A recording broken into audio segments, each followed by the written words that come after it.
How you going, dear friends? Alongside Laurie Horesh, who you know, Phil Murphy, that's me, Charlie Pickering of the Weekly on ABC, our special guest. As well, on one hand, the Super Bowl is set. It's what we're going to be talking about. I don't want to say ad nauseum because of the context of that, but we're going to be talking about it extensively for the next 13 days or so. But with the off season so fresh, for our friends in Western New York, Charlie Pickering, a Bills tragic. And as well, for the Commanders, who have got a lot farther than they thought they would, we wanted to offer some silver lining for the conference championship silver medalists. And we wanted to offer Charlie a platform, I don't know, Charlie, to lament, to look for that silver lining with us. How are you going, man? It's only hasn't been 24 hours. I got some bad teenage poetry here I'm going to read to you about buffaloes. Okay. And why does the buffalo cry? No, I'm not. It's this is what it is. I like the first thing I have to say is I'm philosophical about it. I'm not like I was messaging friends in Buffalo after the game who were literally in tears and inconsolable, and I was gutted. I watched it with my son. He was devastated, but it's the Chiefs. You can't. You have to take everything with a grain of salt and say, you have to actually destroy the Chiefs if you're going to get through them to the Super Bowl in the playoffs. And we've seen the Bengals do it one time. And other than that, no one's come close. No one has really come close to stopping them getting at the Super Bowl and winning. And we had to be better on the day. There were very few other things you could say about it. The Chiefs, for all the people that said they can't score points and their offense didn't look good all year and no one rated them. I mean, they dropped one game against the Bills all year. And other than that, they won. And that's what they do. And you just have to accept that. But they put together a great game. We came up short. And there were just – what I love about football is the thing that makes it so painful is it's a game of inches. It's literally a game of inches. And we couldn't have seen that more times yesterday to get a little granular on it. Our QB sneak, the snowplow, as it's known in Western New York, was 20 of 21 for the season. And yesterday, I think the Chiefs stopped it 3 times out of 5, unless I'm wrong. I have to go back and check. No, you're right. You're bang on. Yeah. 3 times out of 5. No team has stopped 3 QB sneaks of 1 yard or less for the entire season, and they did it yesterday. But it became clear, and this is why the Chiefs are the Chiefs. And there's 2 things. This is one thing I'll say about the Chiefs being the Chiefs. They obviously, and it's an old Belichick way of talking, take away the best weapon that your opponent has. Well, they've got a play that works 20 times out of 21, and in your week off, you put an afternoon into just stopping that play and you learn how to do it. So every time this team thinks they've got this play that works, you keep stopping them. And we just kept putting our hand on the hot plate. When it was clear, they'd workshopped it. They knew that was one thing they had to stop if they were going to win, and they did it. And the other one, the last consequential play of the game, the fourth down that the Bills had and the drop catch from Kincaid, who I don't really hold against. A lot of people are really angry at Kincaid, and maybe he was open. It was hardly thrown in an orthodox fashion the way it was meant to be. It's incredible that Josh got the ball anywhere near that spot. But I don't blame him for dropping the catch. But I read this morning an interview with Torrance, one of our offensive linemen, and he said that it was the 3rd time that the Chiefs had shown them that look pre-snap, and the previous 2 times they dropped back and didn't blitz, and so they shifted the protection to the they shifted their protection, and that was the one where it came through and they had nothing. They just got to Josh so quickly, which really cooked the whole play. And that's Spags. That's the Chiefs. They are that patient. They are that calculating, and they will commit to a strategy to defeat you. And that's what happens. And from our point of view, it's the thing you can't do against the Chiefs. And it's what everyone criticized the Ravens for in the AFC Championship game last year. We got away from what we do. We ran the ball well all season. We ran the ball on the Ravens in a way that meant we were competitive and we beat the Ravens. And we were we didn't do it in the first half. We didn't commit to our run game in a way that, instead of being nervy and being 3 and out on the first drive and Josh really looking like he took a quarter to get settled, we could have been running that ball and making a real difference against a Chiefs team that has been shown not to be able to stop the run in a comprehensive way. So, there were some bigger strategic things and then tiny little things. And at the end of the day, we did just come up short. We didn't play our best football in the most important game, and the Chiefs are the Chiefs, and they absolutely deserve to be in the Super Bowl. Well, and even on I believe it was the first scoring drive of the second half for Buffalo, after they forced a punt from the Chiefs. They took that first lead. You could see the reliance on James Cook, both out of the backfield as a receiver and as a ball carrier, and where they started to make some progress. And for the Bills, and I guess I say this in support, it was such a small margin that you say, hey, if you play that game 5 times, maybe you win 4 of them. But then at the same time, the Chiefs have now won 17 consecutive one-score games. Yeah, Bill Barnwell's head has to be exploding at that. Master of the, things will conform back to the norm and regress to the norm. 17 straight one-score games is a ridiculous anomaly. And I was just going to say, please don't make me watch them play that game 5 times. No, please don't put me through that. Once was enough. Yeah, I mean, and who knows, next year, and we're talking silver lining for the Bills and reasons for confidence that they'll be on the doorstep again at this point next year with the same, boogeyman, hoodoo, whatever you want to call it, ahead of them in Patrick Mahomes, that it only came down to a couple plays. It came down to the perfectly timed, perfectly schemed defensive back blitz. That was the 8th time Spagnuolo brought DB pressure, either a corner or a safety. The first 7, there was 1 sack, but on the 6 passes Josh Allen released, he went 6 for 6 for 48 yards. And I think the sack, unless I'm mistaken, the sack, Josh fumbled the snap. Like it wasn't. Yeah, it wasn't like a snap from pressure. It wasn't clean. No. Exactly. And despite all that, he had a fighting chance at it. It comes down to these small margins time and again, where Andy Reid knows exactly what happens when the game clock and play clock are off by half a second. And even still, as much as people are criticizing that, it actually benefited Buffalo that there was less time remaining when they got the ball, because they were able to go down, exhaust the clock, and get points at the end of the first half. That's right. But this is about silver lining and looking ahead. And Laz, I mean, obviously, I want you to weigh in on the game that we saw. But as we look at the Bills' offseason to come and say, we had a freaking 30 for 30, 4 falls of Buffalo. This modern team is showing us how hard it is to even reach 4 consecutive Super Bowls, and then just the confluence of misfortune to lose 4 of those in a row, when the first one could have been won on a 47-yard field goal, and then they essentially got progressively more lopsided, namely the 2 against Dallas. But then to be back and 4 falls of a different kind, being on the wrong end of a Patrick Mahomes loss 4 consecutive times, 4 times as many chances in the playoffs.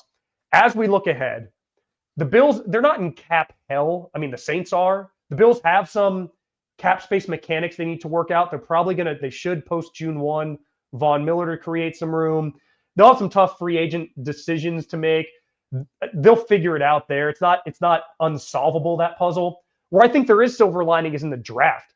I mean, they have a boatload of picks. They have multiple picks in rounds 2, 4, 5, and they have 3 in round 6.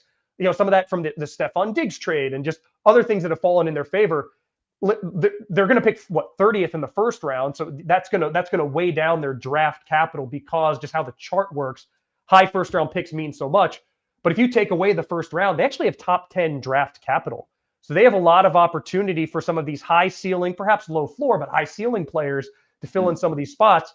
So yeah, they have to rely a lot more on the combine and building through the draft than most teams, but I trust their draft record largely. Kaiir Elam wasn't a hit, but he was a first round pick anyway, so you throw that one away. But these day 2 and 3 picks, landing a couple of those puts Buffalo in a position where when we kick off the next season, they should be an odds-on favorite to win the AFC East, which means at least a divisional home game.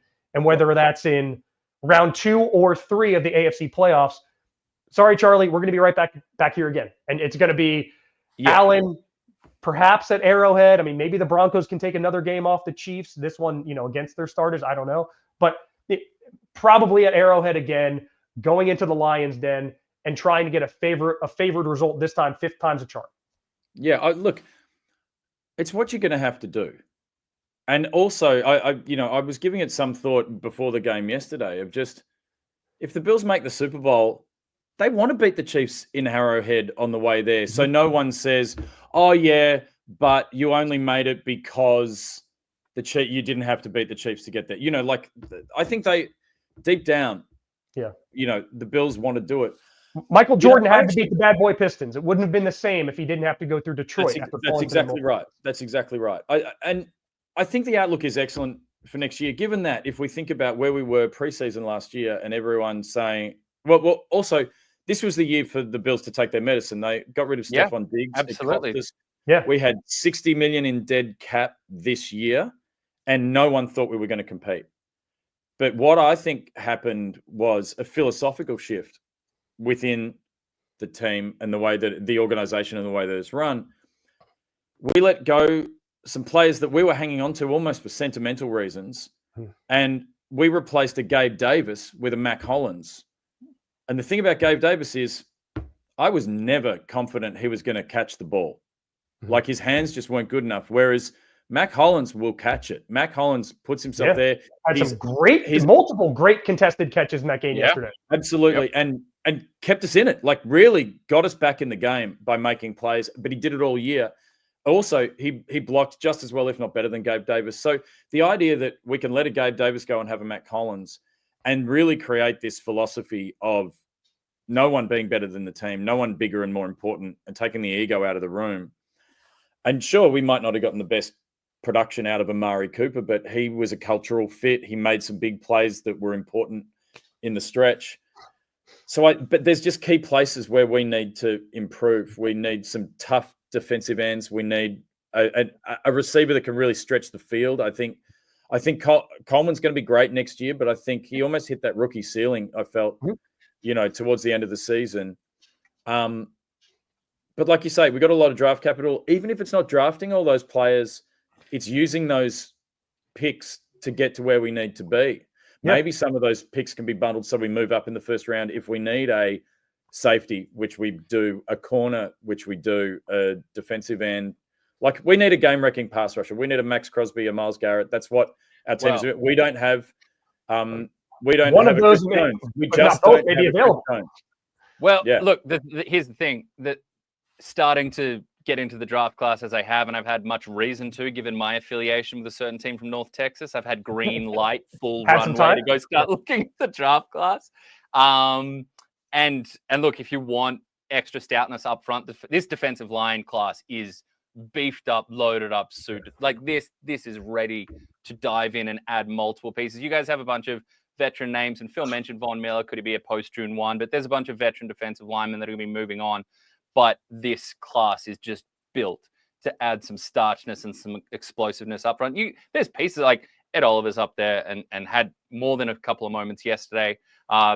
There's young defensive end talent that have had their moments, but there's certainly this crop coming through should fit really nicely. I can see already, you mentioned the speed element, Khalil Shakir fitting in, like expanding his role, great.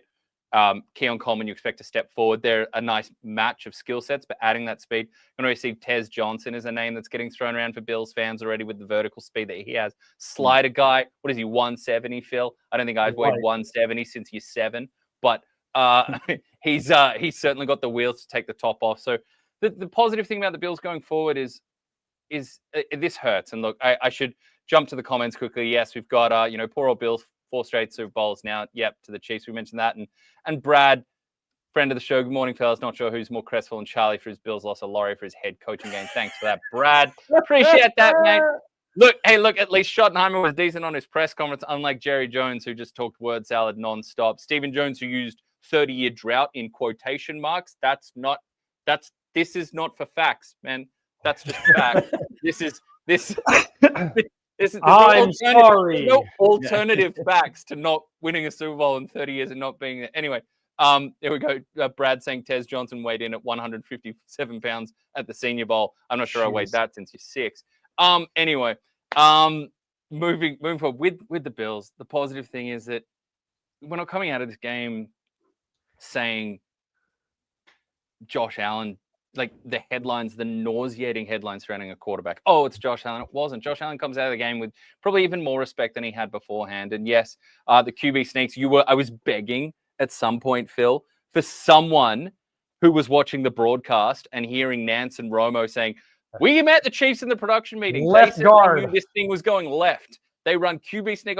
Begging someone up in the corporate suite in the Bills who had the commentary to text McDermott or Brady and say, "Guys, they know. Let's try it right." Yeah. But that those things do happen. But casting or just away Bills, from Chris Jones. If they see Chris Jones is shifted to the other side of the formation, maybe not try and go one-on-one. Josh Allen's a strapping young man, but Chris Jones is a condor on the field. And like you said, I'm kind of circling back because you guys are laid so much. Chris Jones is that man, and yet that fourth down blitz was pressure coming from the other side from Chris Jones. Like, it was nasty cookery from Spags. Like, we cannot. Andy Reid. It's funny you mentioned like his knowledge of the time clock and game management. Not always the case in Philadelphia. He's changed that narrative a lot in his second glorious chapter as the head coach of the Chiefs. But we cannot sleep on the truly glorious mad scientist that is Spags. Think of the quarterbacks that this man has bamboozled in the biggest spots. He's Brady's bane. It's the entire AFC. Jalen Hurts in Super Bowls and this and this and this. Like, he's done Burrow, multiple Jackson. This man is probably the greatest postseason coordinator of all time, and arguably the greatest I know we're going to talk about the 85 Bears and Buddy Ryan and stuff like that. There's going to be names that come up. We think back to the greatest show on turf and leading the offense on that side with the Rams, but Spags is one of the greatest coordinators of all time. Well, Laz, as a defensive coordinator, he's won more Super Bowls than anybody. So if I don't know how important that should be in the conversation, if it's the top criterion or second, but it's up there. And if we're going to start ranking best coordinators ever in the postseason in particular, Super Bowl victories has to enter the equation. And he hasn't won full stop. One with the Giants and three with the Chiefs, one win away from a fourth. But look, the point Charlie made there as well is, and maybe this is taking a little shot at myself here, this was not an all-in season. See, that's how you use quotation marks. This was not an all-in season from the Bills. This was the retooling year. Take your medicine, take your lumps on the salary cap. Yeah. The expectation was, they're going to get challenged in the AFC East by the Dolphins and, Aaron Rodgers and the Jets. No, lies. Didn't come to fruition. They not went beyond expectations, because we know whenever you've got Josh Allen at quarterback and some of the talent there on that team, continuity, the coaching stuff, that the expectation is to make playoff runs and deep playoff runs. But they did not take a step back that many thought. And now you're in a great position.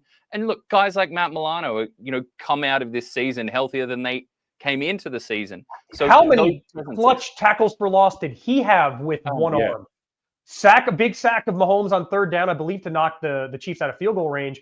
And then before the game deciding pass to Samaje Perine, a big tackle for loss that set up a 3rd and 9.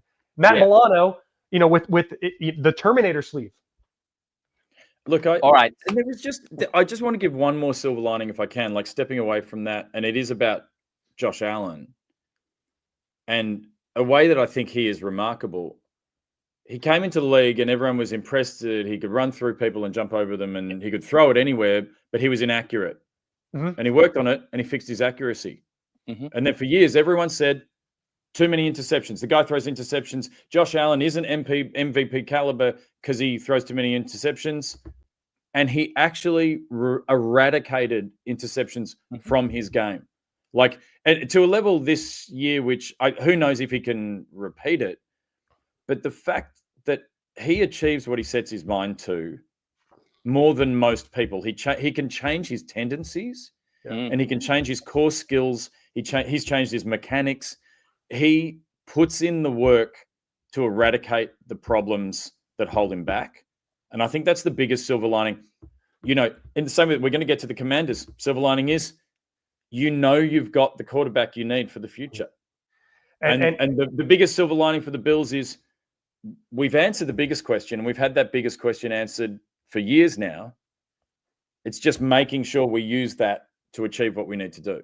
And to that point, Charlie, the Josh Allen eradicating turnovers, well said. Last 5 playoff games for Allen, 13 total touchdowns, throwing or running, 0 turnovers. And despite his best efforts on his first 2 pass attempts, that was that old, is bad Josh showing up. To his credit, he got to the sideline on the heated bench, calmed down, and was magnificent for the rest of the game. It's just so hard to get over the hurdle that is Patrick Mahomes and the Chiefs collective in the playoffs. I want to throw out here just before we move off the Bills, because we did have one question sent in from Corey, one comment question sent in, just to tie up our Bills conversation. Josh Allen comes up short again. But is it fair to judge quarterbacks not named Brady and Mahomes during their reign? And if so, how do we do it? Because very few managed to break through. And the name, Phil, and this is a familiar one that comes to me off the bat, is John Elway. John Elway, he made the Super Bowl. He didn't fall short in the AFC title game, but he made the Super Bowl 3 times and came up empty. And it wasn't until the final 2 years that his entire narrative and his entire legacy was changed from the guy that couldn't to one of the pantheon, for some people, Mount Rushmore of quarterbacks of all-time greats. For Josh Allen, he's 28. It's very legitimate with the way that Charlie, what he just mentioned, that self-improvement in the offseason. He's like, Josh Allen is high up there on the would have a beer with rankings. We know he likes to play golf. He's a good, fun guy. He's got a good sense of humor. Don't let that get away from the work ethic that the man has. There's very likely that we've got a decade more of Josh Allen. And I would be very hesitant with the numbers that Phil just quoted, the self-improvement, the way he approaches his game, both from a mechanical, mental, ball security standpoint, philosophical standpoint as a quarterback and what he wants to do. I'd be very hesitant casting judgment at this point, because his performance level in the playoffs has been of a high caliber. And he's 28. We don't talk about quarterbacks hitting, even ones that are athletically gifted like he is. The freight train that he is on the move. But we don't talk about quarterbacks hitting their mastery until their early 30s, when they've seen every look that you can possibly come up with. And they're still in that really healthy physical frame where they can get the most out of their body and like hit every single blade of grass. So there's nothing that you see from Josh Allen that makes, if you're actually watching the games, not getting caught up in, witchery and hoodoo and bad juju that surrounds franchises or whatever, one too many tables jumped through causes this kind of change in the universe's karmic flow. There's nothing I've seen from Josh to judge him as someone that's a playoff choker or anything like that.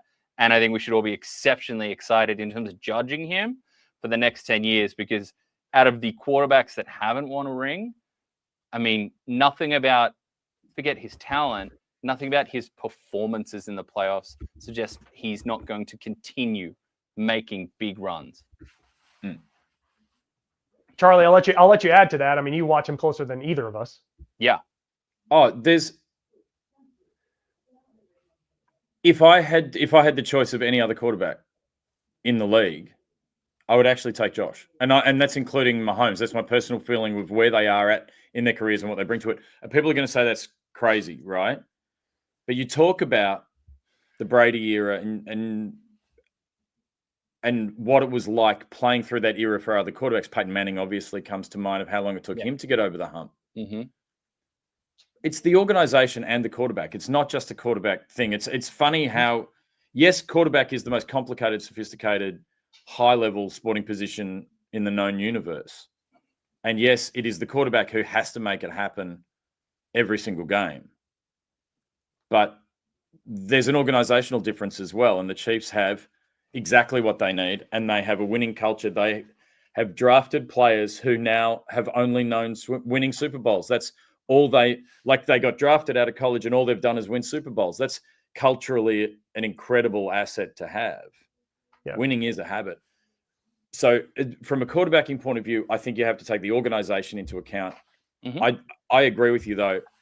I do think the best years of Josh are yet to come, because I think this was his best year. He was the most complete he's ever been. And the Bills did the right thing by teaming him up with having a run game that was equal to his passing game. We had a perfectly balanced offense for the first time, and it kept him healthier, and it meant he could focus on his game better. So I think, let's decide what the history books say in 20, 30 years' time. I think there are definitely good years, like you say, at least 10 good years ahead of Josh. And that's where, Mahomes, we're going to hear a lot of Brady comparison, and would a three-peat put him ahead of Brady? Every sports talk show will have some variation of that. And Brady, if you took either his career in his 20s, 30s, or even his 40s, and that was the only part of his career, any one of those would be a Hall of Fame career.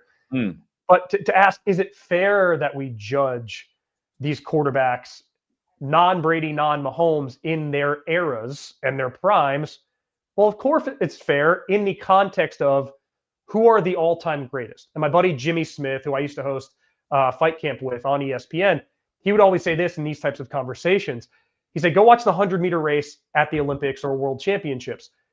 It's not won typically by a substantial margin. We're talking about fractions of a second.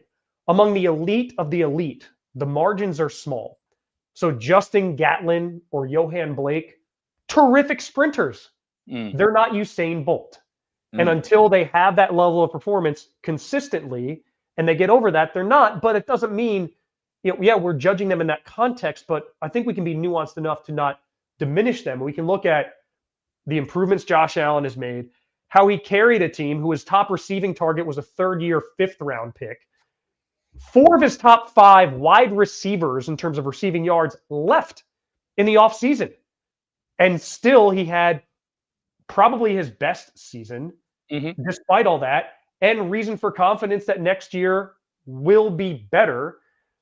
That all plays into the narrative. So, we should not judge his career until it's complete.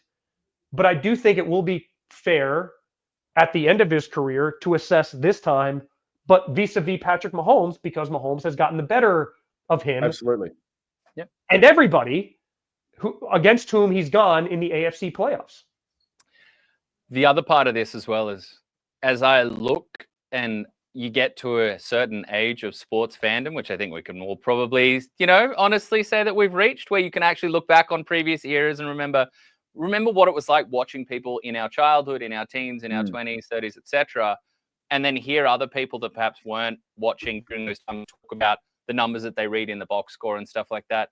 And something that comes to me more and more as I get older is it matters how you play the game. And that is a huge box that Josh will always have ticked. He plays the game in an insanely memorable way. That will be a beautiful part of his legacy when he leaves, is how he plays the game, the excitement, the style, the physicality, the every blade of grass element to his play. And his personality is going to absolutely factor into that. All right, we've spent a good 27 minutes. Just on that, and it's 10 seconds. The image I take into the offseason is not Josh in a press conference looking broken after being beaten by the Chiefs. The image I have in my head is him horizontal, 2 feet off the ground, reaching out for the pylon in the snow after the lateral from Amari Cooper. Absolutely. Which, pound for pound, was as exciting in a moment as you're going to get in the year if it weren't for Saquon Barkley jumping backwards over a man without looking. And Charlie, you're not even from a rugby league loving state where that play is so familiar. All right. A beautiful half an hour of Bills talk where we didn't mention the referee. So credit to Charlie on that one. That shows a level of character and maturity that we're not always accustomed to on the show. If you've heard any of my rantings and ravings before. All right, the Commanders. Time for some silver linings. This one's obviously a little easy because talk about exceeding expectations, so far ahead of the chain, so far ahead of the curve of where we expected the Commanders to be. Why the silver linings for the Commanders? Well, we talked about the draft. I mean, they have the draft and free agency. They have plenty of cats. Are up there in the top 5. Whether you want to, Number 3, they're third in cap space available. Anytime you're up there past the $50 million, before you can make any moves that you might want to any switches you might want to flick to create extra space, but they've got the benefit of the rookie quarterback contract, which is the great cheat code in cap management in the NFL today. But I think, looking at the draft, I think they did get some great work out of the free agent additions that they did make, whether that's Frankie Louvu playing that hybrid role. Some great memes about Frankie Louvu's efforts to stop the tush push yesterday, including one rather confronting video of a judge and someone making a move to get to the judge's bench. I'll leave you to your social medias to find that. Frankie Louis-Evans, guys like Dorrance Armstrong that stepped up. But look, with that free agency money also becomes the appeal. This is a destination. This is a team that has obvious appeal to free agents. The vibes are immense. The quarterback is with a ridiculous ceiling, and is getting tagged with revolutionizing how young quarterbacks come into the league with the VR training and all the rest. But with that cap space, with someone like Dan Quinn, who is known as a relationship builder and connecting with his players, you can see the appeal that lies there. Then you look at the draft. I think they could add. We know the interior of the defensive line. Deron Payne was missing in this contest, and I don't know that swings the result when you've got a 30-plus point margin of victory, but it certainly doesn't help trying to stop the run without Deron Payne. But they have talent interior, but I think you could add to that edge with some of the talent in the draft. They need some upgrades in the secondary. Whether the Marshawn Lattimore experience gets better with a proper offseason, we'll see. But that was pretty ugly up against two dynamic receivers, A.J. Brown this week. And we can remember his contest and certainly getting worked over by Mike Evans earlier in the postseason. So I think those two stand out, right? You've got the assets. The finances are in a great position. There's rumblings and bumblings about RFK Stadium, Phil, which, you lived in the area for quite some time as a child. So I know that that'll bring back memories for the fans rumbling into there when, championships and Super Bowl runs were part of the expectation in Washington. But there's no more obvious franchise with the arrow pointing up than Washington. It's amazing to see what a turnaround it is, but they are an envy of so many other franchises. They were for so long. We talk about teams like the Cleveland Browns, the Washington insert name at any given point in time, Washington FC, Washington FT, Washington NFT. But for them to actually be a point of envy in the league now is pretty ridiculous. It's a credit to their ownership. And yeah, people made the very obvious statement. There's a lot of fan bases that are frustrated with their owners. I can think of 3 teams that wear blue and white. One resides in Indianapolis, one resides in New York, and one resides in North Texas that are pretty frustrated with their ownership and how central and how much of a show and how visible they can be at certain times, whether that's press conferences or Saquon memes or whatever that might be. But you've got an ownership that is willing to get out of the way, put smart football people in place. And now you've actually got Washington Commanders front office staff being looked at to be poached away. Like, this is so far removed from where we've been for decades and decades. So look, between the free agent capital that exists, they are a little lighter on draft capital with that Marshawn Lattimore trade in particular. But there is so much, this isn't college. When I'm talking about NIL deals, we can get into tax brackets and, state tax versus federal tax and what the real destinations can be in American sports. But I'll save that for the tax bracket podcast coming out later this autumn. But they're so clearly a magnetic option for free agents. And then when you look at some of the areas, and I think wide receiver is going to be pointed to, despite the efforts, flashes from De'Ami Brown, Terry McLaurin is your number one. But when we start talking about the likes of T. Higgins, I know Stephon Diggs' name has been thrown around, but when you look at the top there are some very, very interesting wide receiver names that do present themselves. We've talked about Amari Cooper. There's some familiarity with Dan Quinn and Amari Cooper. They've been in the building together at a previous stop in Dallas. So it's there to attack and build. And that's the benefit of making the bold step to create such big change and having that quarterback spot hit and what that means for your finances going forward. Charlie? Yeah, it's interesting. Talking about the receivers was because one of my first thoughts was, I feel like that was the most I've enjoyed watching Terry McLaurin in a long time. Yeah. He was enjoying his football and his production was really great to behold. Like he was playing exciting football. The numbers were there, and he's a big part of that success of Jaden Daniels was that chemistry that they had. That to me, having lived through good and bad chemistry between a good rookie quarterback and a star wide receiver and a veteran wide receiver, you can definitely add some other bigger weapons to that. But the fact that they know that works early, it's like that's part of the secret sauce. Some quarterbacks, they do fine, but they never get it. They actually never get a working relationship like that. And that one just works straight out of the box. and they both benefit so much from it. And I think intangibles are important, and I think the psychology of a player over a long career is really important. And as a spectator and someone enjoying football, the intangible of just Jayden Daniels' calm and belief in himself that he can do it. There are so many. I mean, have a look. We've had so many quarterbacks get drafted, go high in the draft, and they've just had the shit beaten out of them so much, excuse my language, that they never believe that they can. Or they Sam Darnold kind of started to believe he could this year. The fact that he has been coached the right way, but also his calm and his approach and his belief is just, it's one of those things that you can't buy and you can't really coach it. All you can have is things go right when you've got a new quarterback and you treat them well, protect them and let them shine and put responsibility on their shoulders in tough moments and let them meet that expectation. All of that means that going forward, the doubt, the fear that can hold a quarterback back and stop them developing won't be there for him. Yes, he's talented. Yes, he's physically gifted. He runs well. He looks like a skinny young Lamar, all of that. But it's what's up here. I think he's had the best possible development a player can have, and also set some huge expectations for himself going forward. How does he top it? Yeah. Well, there's only one way to top it, and that's for getting to the Super Bowl.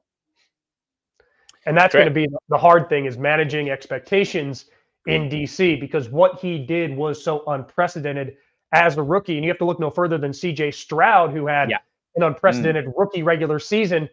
And then defenses evolve. They have a year's worth of tape. They figured how to slow down the offense. That, coupled with some injuries, caused the Texans to plateau hard. Would your advice to Jayden Daniels be not to name yourself in the top 5 quarterbacks in the league during the offseason? Would that be a good start?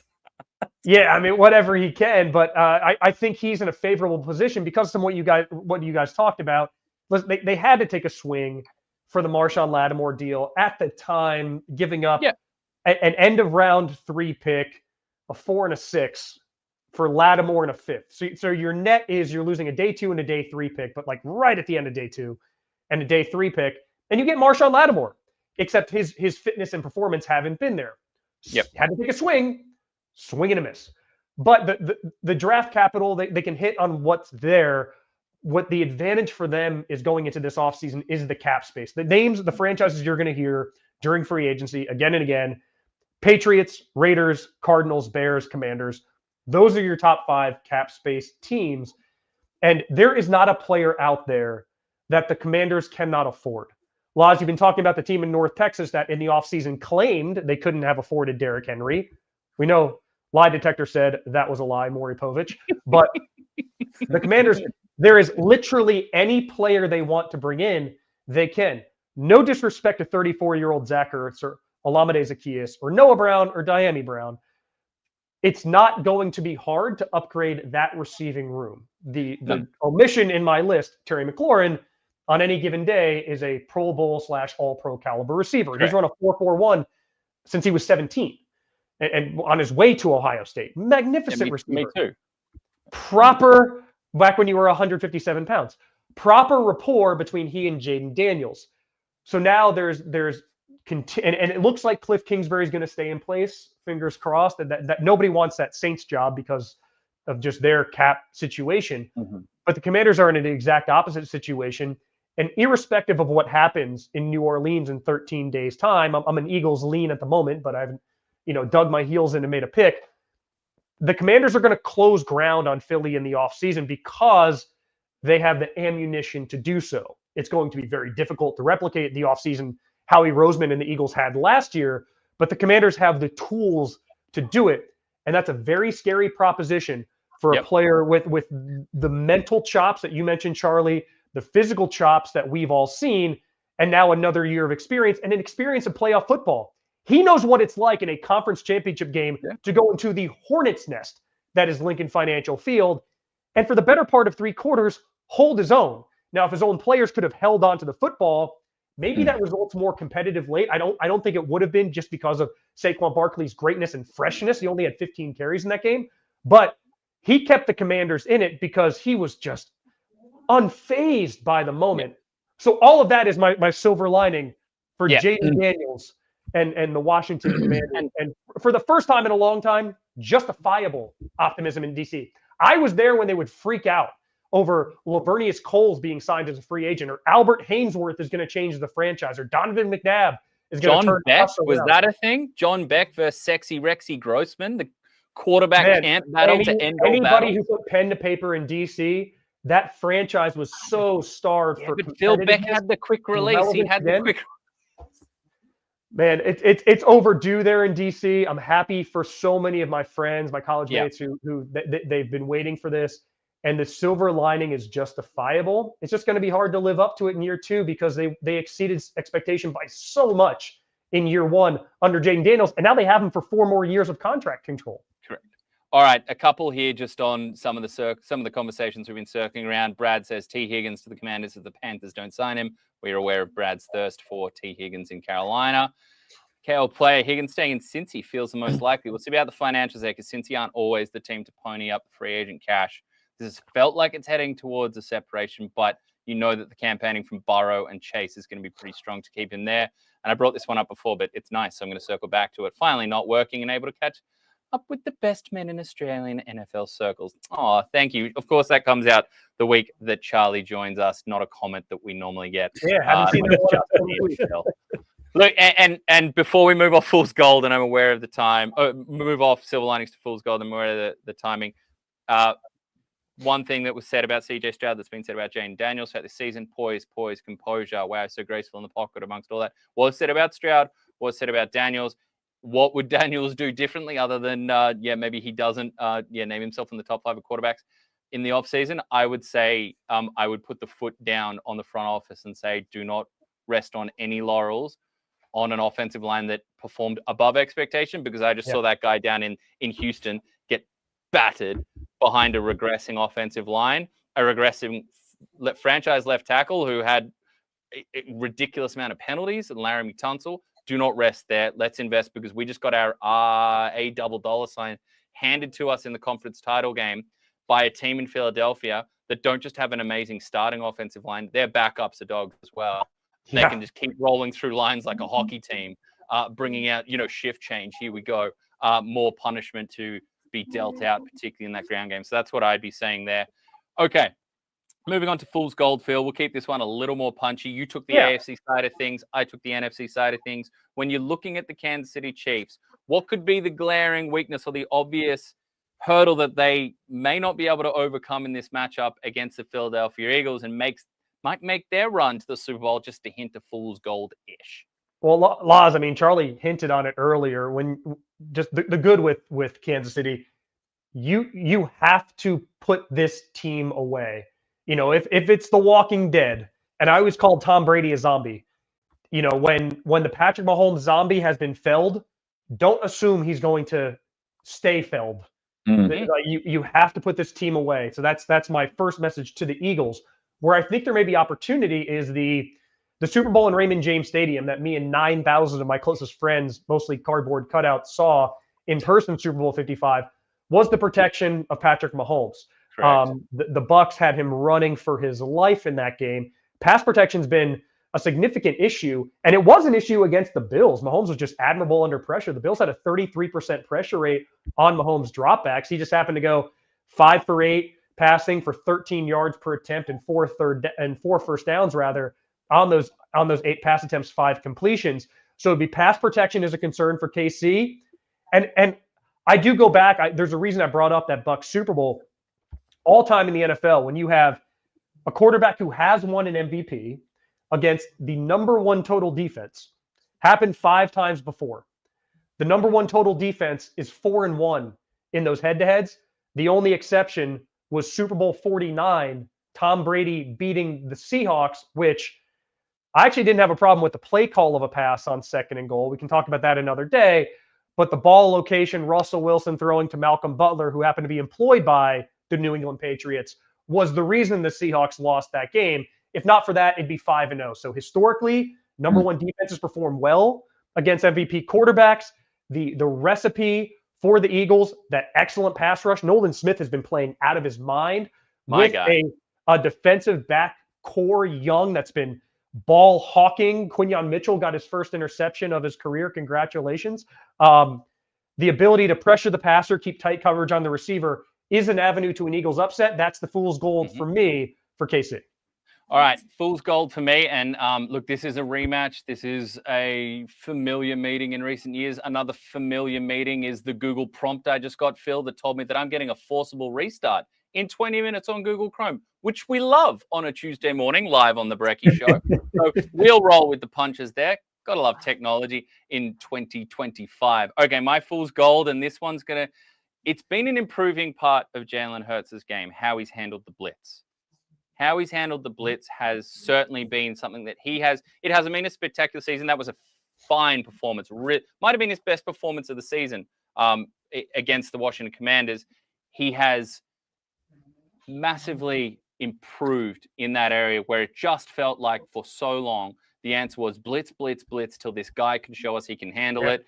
I know that I'm sure there were Eagles fans that were happy that the matchups didn't work out, that they had to play the Bucs in this playoff campaign with the Todd Bowles reckoning that always looms out of Tampa Bay for Philly. But so there's been an improvement there. Now, just looking in the playoffs in the last couple of games, last few weeks, as we've worked our way through and the Eagles have progressed.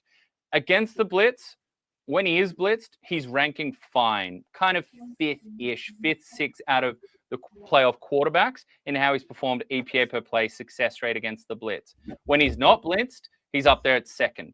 So you can tell that obviously there's still a tendency he thrives better versus competition when he's not facing the extra bodies coming at him than when he is. But that's far different. I mean, we were looking at these numbers over recent years, and I won't ask people to go back through the archives and watch the old shows, but we'd be talking about someone that Jalen Hurts, even in his best seasons in that previous Super Bowl run, where it was like, this guy you're looking at the metrics, he's up there in first, second, third in the league in normal dropbacks. Now, when we apply blitzes, he's 22nd, he's 18th. Like, there's such a dramatic drop off.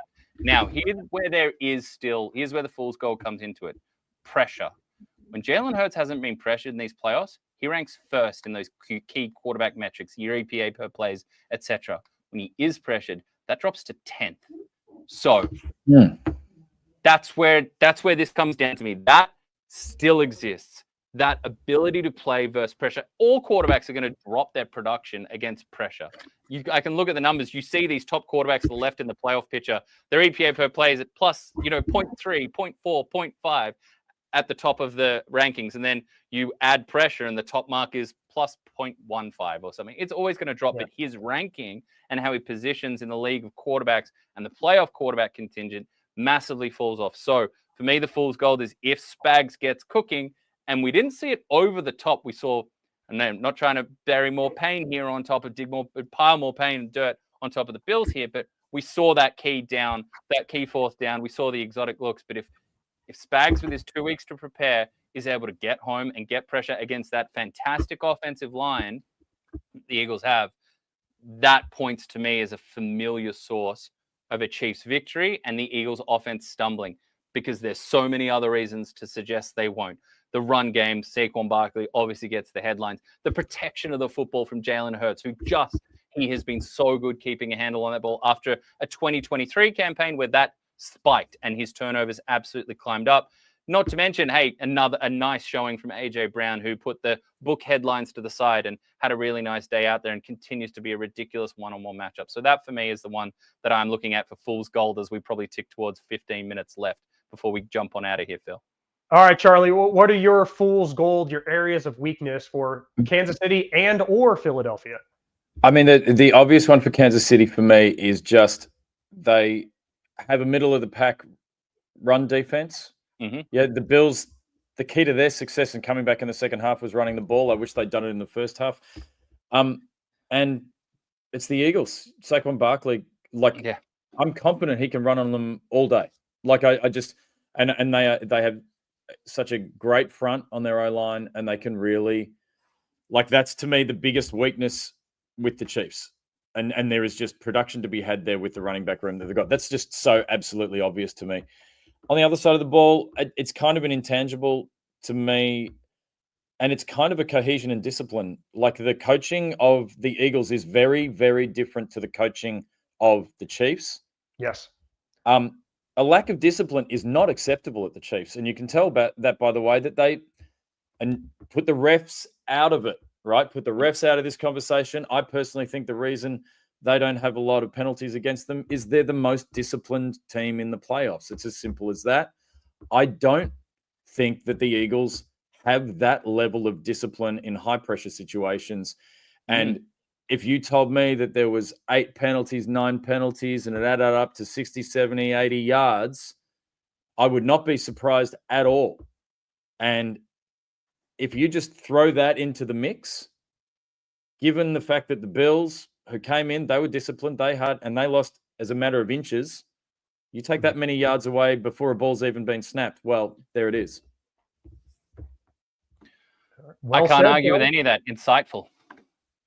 Well, Charlie Pickering from the Weekly on ABC. Charlie, thank you so much for lamenting here with us, and honestly, a very measured, informed approach to your Bills. As a neutral, I'm a Broncos supporter. I thought it would have been a terrific scene in New Orleans to have the Bills Mafia travel south. But hey, I mean, save up those dollars next year for a trip to San Francisco, my friend. They're not far away. Thank you so much for joining us, Charlie. I actually just cashed the flight I had booked. I've now got a credit for next time around. So we'll see. There you go. All right, my friend. Thank you so much for joining us, Charlie. We'll chat to you soon. Cheers. See you. Thanks, Charlie. Well, Oz, we roll on. I guess we have a play clock now that's half a second above our game clock with your Google Chrome shut down. But it's time to fire up the phones for the Macca's Hot Take Hotline. I guess we've already addressed one of them with that Mahomes, Brady. How do we assess the best of the rest? And that's the fact that they are just the best of the rest. What else do we have cooking up in the Macca's kitchen? Yeah, well, look, some great submissions this week, which we love the contributions from the viewers, our Brekkie community. So the way I wanted to posit it, let's say with 10 or so minutes on the clock, who will be the Commanders of 2025? And is Saquon the best free agent signing of the millennium? Most of the answers we got were on the Commanders topic. I'm going to throw a few of them out and we can kind of pass through which one we think is the best. From Kieran, we've got, depends if Cliff spurns New Orleans. Perhaps New Orleans with Cliff Kingsbury at the helm could be the Commanders of 2025. From Danny Mack, give me the Cowboys for the turnaround team at 25. I asked for a little more on the blueprint for that. They were 7-10 without Dak and Parsons for large parts of the season, and I reckon Shoddy will be better than what people are thinking. And from Chad Ryan, it's unlikely there will be a Commanders of 2025. Chad is a Commanders content man himself, but these types of turnarounds are rare. But if I had to pick one, the Chicago Bears under Ben Johnson. So those are the submissions we had in, and we did literally just have one submitted now, a late entry from Bryce. I don't know if people said the same thing after Houston last year about there won't be another one like them. That was in reference to the Commanders, but going really early might be the Raiders. Championship game might be a stretch, but could get playoff worthy. Okay, so we've had the Cowboys, the Raiders, the Saints, and the Bears suggested, Phil. Out of all those, any jump out to you as a contender? Of those, it would be perhaps Chicago. Year 2, Caleb Williams, new OC, new coach, a lot of draft capital and a lot of cap space, way more draft capital than they had last year. People forget they had the 1 in 10 pick and then only had 2 more selections the rest of the draft, Kieran Amagaji and Torrey Taylor, Victoria's finest. They ended up trading back into this draft to get a 5th player, defensive lineman out of Kansas. So they have adequate draft capital compared to past years, but the cap space and the appeal of playing with Caleb Williams in an NFC North, which will likely see the Vikings recede. Brain drain in Detroit. Who knows how that's going to go? New play caller on offense, new defensive coordinator, a lot of offensive and defensive coaches departing. So kind of a coaching reset, even though you still have the guy at the top and a lot of the talent pieces and a defense that you presume would be healthier. Green Bay, I think, would be better. But if you told me Chicago could finesse away to a 10-7 record and a road playoff win, wouldn't blow me away. But Laz, if I'm really thinking of one of those teams that was toward the bottom of the league that could make that turnaround, I'm actually putting my money on the Patriots. Only because I don't have a lot of confidence in Jets or Dolphins next season. Drake May year over year with New England leading the way in cap space available.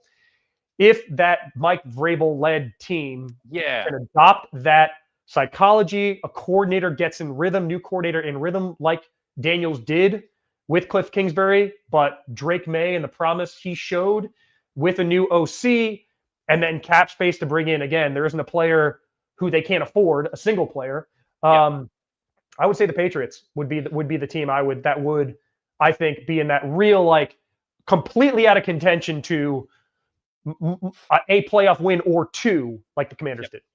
Yeah, with the Patriots or with Vrabel, that Vrabel name, it feels like with the teams that he's put together in the past, there's a floor that he's going to be able to really raise. Whether the ceiling will be there right away, we don't know. Even though Drake May is going to be the most talented quarterback that he's going to have worked with, and there was so much promise from his rookie season. So yeah, I do see that's a great shout with the Patriots. So much work to do on the offensive side, offensive line. So much work to do with the offensive skill, but that cap space is there, draft capital, et cetera, et cetera. I think it's an interesting one. On the Lions brain drain, they did retain Frank Haley, the offensive line guru, which is great. And they promoted him to run game coordinator, offensive line coach. So that was a big name. But yeah, that brain drain is real in the NFC North with a team like Detroit. Look, the Saints, the cap situation is just so bad. The quarterback, what's going on with Derek Carr? Are they going to head for a divorce there? The cap impact of that's a hard one for me to buy in. I'm not legally allowed to promote the Bears as a bolted dark horse team after picking them to make the playoffs as a chance this season. So I'm not allowed to buy in on that one. As for the Cowboys, look, Brian Schottenheimer is going to say a lot of things to get people on board in terms of the public because he speaks well. I mean, he came out and said things will change on the offense. There's elements that are here, but he leans more into tempo, shifts and motions, which is something that people have clamored for in Dallas, big on the play action game, good relationship with Dak. Those things are going to, despite the uninspired hire going down the hallway that is, I think he will be more palatable than some of the continued word salad that we're getting from the Joneses. And that's where I fall short on the Cowboys making a run. Asked about how they good questions from Patrick Walker, who works for the DallasCowboys.com. Asked them about, do you look at a team like the Eagles and how they approach the finances, the cap, free agency, more aggression? And you kind of got on the cap side of things from Stephen and Jerry, you got more of the same kind of, well, teams are different and we have done this. I do this well, but we could do this better. And it doesn't give me a lot of hope that anything is going to change anytime soon. There's some hesitant on that. We do get one in. Better. Yeah. Brad, don't count out the cardiac cats. Look, no, don't count out the cardiac cats.